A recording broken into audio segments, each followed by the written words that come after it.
Hello friends, welcome back to my another mini blog. তো আজকে হচ্ছে পয়লা বৈশাখ। তো আমাদের তরফ থেকে তোমাদের সকলকে জানাই পয়লা বৈশাখের আন্তরিক প্রীতি ও শুভেচ্ছা ও অভিনন্দন। তো আজকে আমাদের নিয়ম আছে, মানে বছরের প্রথম দিন তো ঘরে পুজো করে দুধ উতলাতে হয়। তো মা এখন সেটাই করছে, মা আর অদরি দুজনে মিলে করছে, আর আমিও স্নান করে এসে বসে গেছি এখানে।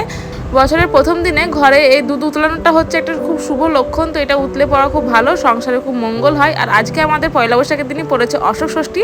তো দেখো পুজো হয়ে গেছে, আর এই যে ষষ্ঠীর জন্য এটা হচ্ছে টক দই আর অশোক ফুল। তো এটা এখন খাচ্ছি, কারণ এটা খেয়ে তারপরে খাবার খেতে পাবো। সকাল থেকে কিছু খাইনি, পুজোর জন্য অপেক্ষা করছিলাম, মাও খেয়ে নিল। তো এখন আমরা খাবার খাবো। চলো আজকে মেনু কি দেখিয়ে দিই। ষষ্ঠী বানিয়েছি লুচি, মুগের ডাল, আলু পটলের সবজি, ভেন্ডি চচ্চড়ি, তারপরে ডাঁটা ভাজা, আলু ভাজা।